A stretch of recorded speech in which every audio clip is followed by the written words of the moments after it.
Hello everyone, and welcome to Detectives Needed, a solve-it-yourself mystery podcast. All of our mysteries are provided by 5minutemystery.com. Go check them out. And now, on to the sleuthing. Hello everyone, and welcome to Detectives Needed, which I've already basically said that in the intro. But I figure since this is the first episode of this podcast, I'll give you a little background on what this is about. So basically, I will read you, each podcast episode, one do-it-yourself mystery, and you'll have to solve it yourself.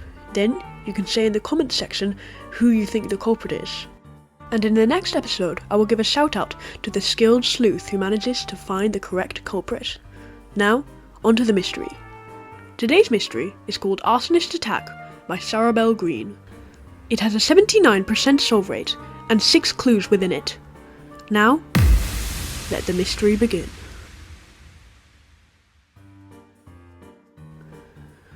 Lilly Scarce raised the binoculars to her eyes, curious to see what was going on. A cloud of smoke was billowing from the school library and erupted into fierce flames. People, who to Lilly looked like ants because of the bridge she was standing on, rushed out onto the grassy meadow of the campus. A raw smell filled Lilly's nose and tickled her face. The smoke was really getting thick now, as it turned from a misty grey to black in only a matter of seconds. Lilly rushed down to the school, stumbling over rocks and tripping over weeds, but she was too late.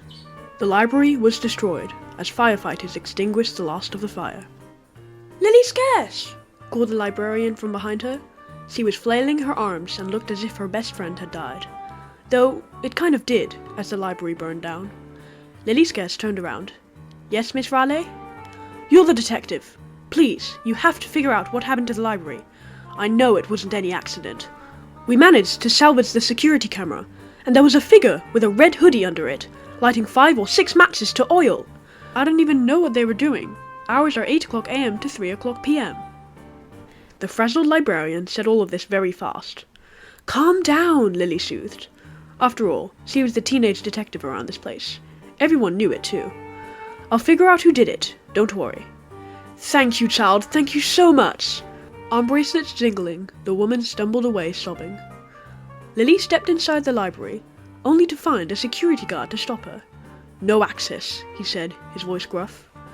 "I was just wondering if I could see the security footage," Lilly asked, choosing her words carefully. "And why should you need such an important thing?" asked the security guard. "I just need it. Please?" "No! You're just a kid anyways. I'm not going to let some 15-year-old girl ruin evidence," the security guard retaliated. "I'm 16, actually, and I'm a detective. You're just the security guard. So just let me do my job. Or do we need to get the police in here to confirm that?" Reddening, the security guard gave her the tape from his pocket. "Here." That night, Lilly sat in her room with her laptop on her desk, plopping in the CD. A few scraggly sounds raffled out, but then the screen showed a picture of a red hood setting fire to the library. She remembered seeing 5 people hanging around outside the school earlier that day. She recognized them instantly as Jade Foster, Madeline Reeder, Jock Matt, and Max Crabgrass. The next day, she went to the library. The security guard was still standing there. "Man, when was that guy ever gonna move?" she thought. "You again," he said angrily. "Well, you can't come in here. It's too dangerous anyways." "Sorry, I have to investigate," Lilly replied. "Too bad." The security guard didn't want her going in the library to investigate. Could he be a suspect? "How come you won't let me through?" she complained. "I have to investigate." "Kids aren't allowed." He gripped Lilly's arm just above the elbow. Just then Miss Raleigh came to her rescue. "Release her," she snapped. The security guard obeyed. She could look around in the library. She's an investigator. Lilly looked around the burned-down bookshelves and found a football jersey in the ashes, burned and obviously worn. She flipped it over, and on the back, she could just make out the words, Matt. Jock was on the football team. Could he have gotten too hot and took this off during the attack? And Max Crabgrass, as she remembered, had a red sweatshirt that he loved so much. He could have done it as well. Crumbling books and other ashes aligned the walls of the spacious room as she pondered this theory. The security guard was watching her immensely and suspiciously. He was definitely on the suspect list. Anyone could have done it. Anyone at all. Lilly called all of the suspects to the office, even the security guard. "What do you want, Scarce?" asked Madeline. "Shush," replied Lily. "No one needs your sass, Madeline. Someone set fire to the library last night, and you guys were hanging around the crime scene right before it happened." "What were you guys doing?" "I was going home," said Madeline stubbornly. "I've got better things to do than stick around school like the rest of these no-good losers." "You don't have to be so mean. I saw you hanging around the school right before the attack." "Explain that," Lily commented. "I was trying to get one of them to do my homework. I still didn't. Besides, I'd have no reason to burn down the library." The girls glared at each other. Then Lily continued. "Jade, explain to me what you were doing around the crime scene right before the attack." "I was studying around 4 o'clock, but I went home later," Jade said. "Max, what were you doing?"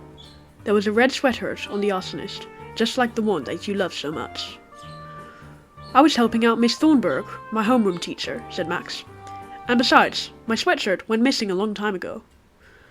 "Jock, when I was looking around the library, I saw your football jersey. It had your name on the back. Explain." "I have football practice every Friday. You know that, Scarce. My jersey was missing, so the coaches made me run laps," Jock added. "Security guard? You sure were acting strange when I was looking around in the library. That makes you a suspect." "If you must know, I was watching you, hoping that you wouldn't hurt yourself. That's my job. I'd get fired if you fell or something, and I failed to rescue you. I can't afford to set fire to the library, even though I hate reading." The security guard bowed his head, and then continued solemnly, "I don't want to lose my job. My wife will kill me, and I'll lose all of my money." Jade Foster threw down her purse, a red shirt falling to the floor. "This is crazy!" "Really, Jade? I think it's crazy that someone set fire to the library, so don't try to worm your way off the list." "Actually, I agree with Jade. I mean, I don't think anyone would have done it purposefully," said Jock. "I have football practice in an hour." "Well, one of you won't be saying that when you get arrested," Lily replied. Suddenly, Miss Raleigh burst through the door. "Oh, hi, Lily. I came to give Jade back her report card. You got an F in reading, Jade. I managed to salvage it in the fire. You might want to study just a bit harder, because if you keep going at this rate—" She trailed off. "Oh, and did you figure out who the arsonist was, Lily? I see you have all of your suspects." "As a matter of fact, I think I just did." So, evidently Lily knows who the culprit is. But do you?